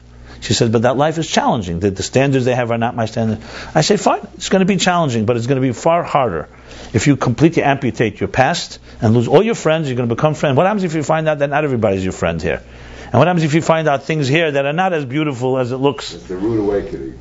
Exactly. So I didn't tell her everything because this is a big shitta by me. I believe it because the Rebbe, you see, he discouraged people from going to college. But if you went to college, he always said finish. Why? College is still a bad influence. Its standards are still the same thing. They don't teach you about faith. And it's not just because you're old enough and now you could this, because the Rebbe did not believe that you can amputate a past. You have to take what you learned and take it to the logical conclusion, except a few exceptions. But almost consistently, the Rebbe would say, work with your past and integrate it. Because the Rebbe knew the long road. It's the long short road. The long short road is you need integration. Whatever you brought, yes, you want to discard the peel, but you don't want to throw away the fruit. And to discard a past is a really destructive thing. Now, of course, you need a mashpia, you need advice what to discard, what not to discard. In this case, this woman, I saved her life, I'm telling you. Because she's now a balanced person, she has a life, marriage. It would have been a mess had she just complete cold turkey. Now, I'm not creating a rule here. I don't think everybody's the same. There are some people that have it within them. They can go on a sabbatical to Israel and learn for 2 years. Great. But only if they're very, very well and healthy balanced. If they're not, and they're going to go into an extreme situation, and they lose themselves, you may have a firm person, but you're not going to have a human being. You're going to be a very dependent, dysfunctional person that just eats kosher now and keeps Shabbos. That's the difference. I don't mean to be so sharp about it. Why am I saying this? Because to me this is a perfect example when you're missing a stepping stone. That's the key. It's integration. It's integration of bli gvul with gvul. If you jump to bli gvul, no matter how holy it is, and you cannot integrate it with who you are, your personality, it's going to come back to haunt somebody. It may not be you, it'll be your children or grandchildren, because there's a missing link. There's something was given up that was not integrated. Now, I'm not saying every second you have to do everything. Every story is different, but there is many, many lessons you can learn from a real integrated. That's why Achdus is negay in every level, because any type of extremes may be good for the moment, but Yom Kippur is once a year. You start having Yom Kippur every day of the year, this is going to be trouble. Why? Well, I'm a holy guy. I want to do Yom Kippur every day. It doesn't work that way. God knows. First of all, He wants to do it with Tachtenim. Second of all, you're a Tachtenim. You're not a Yom Kippur Jew. Once a year, you have Yom Kippur to go to that level. Once a year, you go into Holy of Holies. You start going into Holy of Holies every day, something's not going to work. Either it won't be a Holy of Holies, or you'll be defiling it. That's what it comes down to. Now, obviously, case by case, every person is different in how this integration takes place. But integration is a fundamental part of Yiddishkeit and Chassidus especially. I see this. There are those that do this thing called the Discovery Program. Where they blow you away with proofs that God is true and the Torah is impeccable. I'd like to know studies done 3 years later with the people who were blown away by that. Where are they today? You talked about it earlier. And you'll find out that it's probably usually not integrated because they're blown away. And it's almost, as a matter of fact, it actually becomes very unhealthy. Because it's indisputable. So they may embrace it, but they don't have tools necessarily to enter a life like that. And then usually, at some point, the magic wears off. And the miracle that you saw does not sustain itself. Does it have any value? I don't know. Chassidus doesn't use this approach. Chassidus does not blow you away with miracles. Chassidus never comes. I never saw a Maimon that says, we're going to prove to you that God is absolutely real, and the Torah is emes la'amite. Chassidus says, learn me, and you tell me if this resonates or not. And you'll see the truth through its message. That's a big one. Now, is there times that a person needs such a jolt? Of course, you have a Chassidus Fabringen and with friends and so on. You have to know it. That's why I don't want to turn this into a rule. It's more of a methodology, not a rule. And each person's obviously some people need the push, some people need. But you have to always really. I speak as a teacher. The most sensitive thing I have for me is understanding who you're speaking to. Where are they? It's not about whether I know what's right. It's about where are they and how do you give them the stepping stones. That's why I personally learned from this tremendous. I learned first of all the care. The Rebbe Rashab should be sitting and figuring out every little step how gvul meets bli gvul. Why do we go there? It's because it's the care of a Rebbe. He cares about how we climb. And He's giving you every step. And knowing very clearly, not everyone's going to be on every step all the time. You have to know how to deal with one step and how you go from tam to rotzen. Like someone will say, why are you explaining mitzvahs? Because you should know, it's God's will. When I wrote Torah Meaningful Life, there was a few Chassidish Shabachim came to me and said to me, it's a beautiful book, but everything now is like self-help. It's all about me being better. So I smiled. I said, okay, it's a good question. You can imagine I thought about it. I learned a little Chassidus myself. I understand what Kabbalah Sel is. I don't know if I'm a Kabbalah Selnik, but I know the value of it. So I said to them, why don't you ask your mashpia? Forget about me. I'm a Negebedav. I already wrote the book.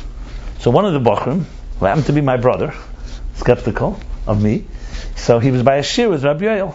Rabbi Yael was, well-respected masculine Chassidus and Versteher and Chassidus Yid. And he asked him, he didn't read my book in English, Rabbi Yael. Later he read it in Hebrew, I know, he told me. So my brother said to him, hypothetically, if someone wrote a book that explains Yiddishkeit in a beautiful way, in a psychological manual, how you can understand yourself better, how you can grow in your relationships, how you can grow in your marriage, and you're dealing with pain, dealing with health, dealing with money, whatever, all this stuff there. But it's about, it's like... So he said, what would you say? Is this like Shalei Lishma Ba Lishma? Or is it completely not acceptable? What category would you put this in? So Rabbi Yael says, bring me a Lekutei Sichos Chelik Tezvav. Which of course I'm quite familiar with that Sikha. It's a big basis of my book. Rabbi Yael just said that. He brought the book Lekutei Chelik Tezvav. It's a Sikha on V'shavti B'Shalom. I think it's Parsha Vayetze or Vayeshev maybe. One of the two, Vayeshev. I'm on my Vayeshev, not V'shavti B'Shalom. It's another pasuk like that. Chelik Tezvav. And it's actually a paragraph that the Rebbe wrote with his own handwriting when he edited the Sikha. Rabbi Yael says, if someone did a book like you just said, that's Atzmus itself. That's what he said. Those were his words. That's the highest level. Not only not L'Shalei L'Shma, that comes L'Shma, it's Atzmus itself. What was your brother's question? When someone writes such a book, is it acceptable? Where it's not focused on doing what God wants. It's focused on showing how when you do it, you become a better person. That type of approach. Anyway, the Rebbe says in the Sikha there, very interesting paragraph. The Rebbe says the shleimus of Torah mitzvahs is not to do a mitzvah because God said so, but to know also that it's good for you. Because if you say do it only God said so, you're doing it for God. When you know it's also good for you, it means that God's truth has permeated even you on your terms, and that's the highest level of the kavanah of Atzmus. That's what it says there. Now, obviously, you'll say, okay, what happens if a person does it for me and there's no God? Fine. So there's stages in it. But the point is integration. You want to teach people how a piece of... You don't learn Ayin Beis. Kabbalah Sale, you can just read this and not even know Hebrew. Right? Why are we reading this? Because you want to know the steps of how you connect to God. Not just that you connect. And that's why the Eibishter gave us not just mitzvahs, also a Torah. And we struggle with Torah. Torah is learning... Look how hard it is to learn. Gemara is hard. Why not just give us a set of commandments, 10 commandments, 613 commandments, and we'll be your slaves and servants, and we'll just do it all. Because he doesn't want a slave and a servant. He wants a relationship. And a relationship is integration. And integration is achdus, and achdus requires stepping stones. And if you have a conflict with your wife, or you have a conflict with a child, or you have a conflict with a friend, it's not about one person wins. It's stepping stones. You got to figure out how do you bring it together and both remain intact. It's like they say, it's like this. That's a relationship. Not where it becomes one, where it's two circles that join one. That join as one. Two meaning two identities that become one. Now, I want to add one more thing in this integration regarding relationships. I think another lesson you can learn from this whole, these steps, is exactly that. How deep can two people really connect? It's a big question people ask. Some say, love, relationships. On an outer level, for sure, two people can mutually come together and say, let's marry. We'll support each other. Each one will contribute whatever each partner contributes. We'll nurture each other. There's intimacy. We'll build a home, build a family. I'm talking even about Pitera. But you can make an argument that there's a part of a person that never connects with another person. That there's a solitary man. There's the isolated little individual lonely place that no one really ever connects with. Which is really the same question as how deep can you connect with God? Because remember, Ish v'Isha is a mashal for Kodesh Baruch and Knesset Yisrael. We married God, but how common are we? So it's interesting. This is a big question, because philosophically you could say, find some mutual ground. I'm not superficial. Building a home and family, a Chassidish home and family, is a very powerful thing. But would you really have someone you can talk to, the depths of your innermost stuff? And I don't just mean, by the way, Isha and Isha, husband and wife. It could also be a mashpia, it could be a friend, it could be a rebbe. And yet we're told that we can reach deep levels. And with Alakus, we're told we can go all the way. You can have a relationship with Atzmos. The question is how? So the only answer to that is, here we start. The merry-go-round begins. This mic situation. 1 second.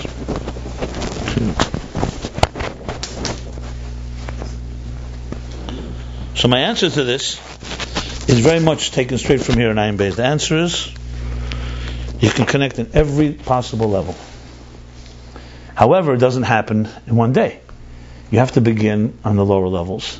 And you have here a model where you can say, the way the poets would say it, that you can ultimately express the inexpressible. So even though initially you could say, 1 second, Gvul is very defined, it's a piece of art, how can I get to a place that's inexpressible? Well, because Atzmos is not bound by the expressible, it's just like he's not bound by the inexpressible, and he can give us the power to join the two. So you could end up actually expressing the innermost part of you that's inexpressible, even in words, because you're able to go to these deepest places. So like if I was making a case for this, let's say, why should you learn Ayin Beis to an audience that's not receptive? I would say the two secrets, is number one, you teach the secret of integration and the secret of expressing the inexpressible. And here are the steps how to do it. That's how I would present it. There's only two. I would love to hear if any of you can apply these ideas, obviously someone will say, okay, that's nice words, how do you do it? So fine, so that's what we need to learn. But there's a book, there's a manual. Anyway, these are two things that come to mind if I were able to really, how do you integrate this into our lives? The system of integration that you're speaking about, the aspects of in Ayin Beis is one of using tamei seichel, and then we get to the reasons and to get to ratzon. But doesn't it say in Tanya and other places that our seichel ultimately is extremely limited? That the real way to get it is rusav deliba. That the etzem cannot, the seichel itself is such a limited thing that you can't get to etzem that way. So this system seems to be saying it's a seichel system of trying to integrate. A very good question. It's an excellent question. To amplify, the expression is less machshava tfisa beklal. No mind, no thought can grasp him. But he could be grasped through the usa deliba. No, it's an excellent question. I actually addressed it yesterday here. My answer to you is obviously can be contradictions. It's the same chassidus. The answer is, what I was talking about, frankly, was not just pure seichel and reasons. That's the examples he's using here. When you talk about integration, you mean integration on every level, including your midas. But to broaden this whole picture, yes, the mind alone is not going to take you into all the levels.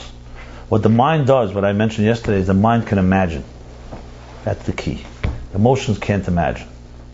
So emotions reach deeper. A hergish, a feeling, reaches far deeper than any mind can reach. As we see, our feelings are deeper. But a mind can, as a captain of the ship, can travel to places the heart can't travel. Because the mind can dream, it can imagine, it can aspire. So essentially, using a psychological terms, you could say cognitive tools take you to a place that your emotions are not ready to go to yet. And then your emotions say, I hear about that place, I want to go there. So the mind can talk about Bligvul and beyond Bligvul, but it can't enter. It could talk about it. Because it can talk about it, because it takes you from Tam to Ratzon, as Bligvul to Bligvul, then the heart, the key is that the heart becomes aroused and inspired and says, now I want to be there. And that's the real journey, is when the emotions feel it. And they will bring you to an experience that the mind can never really, it's like, you can think about sweetness all the time, until you don't taste it, it's not sweet. So the mind can tell you it's sweet. So think of the mind more like the captain of the ship, but not the ship itself. Just one way of explaining what you're saying. So it's not a contradiction at all.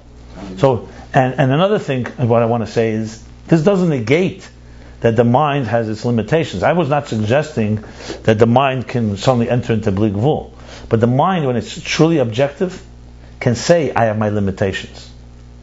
So that's the key here. When Chassidus talks about the mind is not everything and so on, it's talking about the mind when it's a yesh.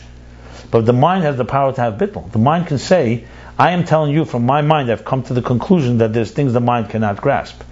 That's a very powerful statement. The mind can lead you to a place like that. Shlila. And the shlila of shlila. So it's not a mind-alone experience. I was not implying that at all. No, I'm saying your question is excellent and it should be qualified. Here we're just talking about the mind as being a critical tool. Because we right now, for example, if we did not have Chassidus and we weren't using our minds, Eliezer, your heart has the capacity to go there, but wouldn't even know that there's where to go. What would it do next? Our heart would be desiring whatever Gashmis presents itself. The mind opens up. It's like telling you, here's a story. And you say, hey, what? I didn't even know that exists. I have a whole new option. I don't have to desire only Gashmis and Chumis. See what I'm saying? The heart is not, what's the word I want to use for it? Is not an informed entity. The heart is an impulsive entity. Now, its natural impulses are the Nefesh Habamis, like he says in Tanya. In Tanya, he says it perfectly. He says the mind rests, the Nefesh Habamis, the divine soul rests in the mind, which is reflective. The animal soul rests in the heart, which is impulsive. That doesn't mean the heart, as you said, Rusa Deliba. Yeah, but that Rusa Deliba is now trapped usually in the desires of the Nefesh Habamis. That's what dominates our lives. So the mind, because it's reflective, it can take you to places that your Nefesh Habamis is not ready to go to, and then it awakens the deeper Ava Mesuteres. That's the point in Tanya. And then that Ava starts raging with the mind's. It's like someone told you something. You were in prison all your life, and I come and tell you, you know something? This is a prison. You say, no, it's not. I've been living here all my life. You say, no, this is a prison. This is not. You say, really? Can you show me something? And suddenly I show you another world. Then your heart says, okay, I'm out of here. See what I'm saying? That's the approach. Zion Beis get in. So far, there has there been much on the media side? There has been. Yeah, there have been places. But here, you see, you have to remember, he's laying out the map now of the whole picture. He's not talking about yet how to. I'm already jumping to how to. He's not talking about so much how to, but what it is really more. But isn't that connection between the Moach and the Lev essential? In the how, for sure. In the actual laying out the map, yeah, because you really want to appreciate this, you got to feel it. But this is look, you can't say everything on every page. But later on. Yeah. Oh yeah. The heart, the midas. Yeah. He already spoke already. Tefillah is more midas, Torah is more moichin, than how they overlap. Absolutely.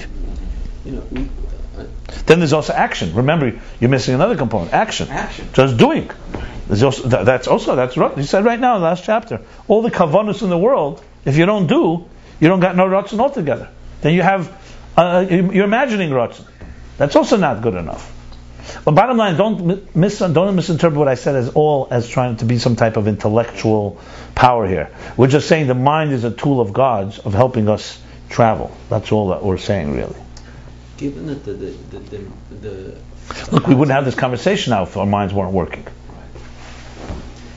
Given that the heart is uninformed, and the mind informs, and then the heart can isn't Ayin Beis for the elite? Given that the world we're living in, people can't concentrate. I mean, we're sitting here a shia now 2 hours.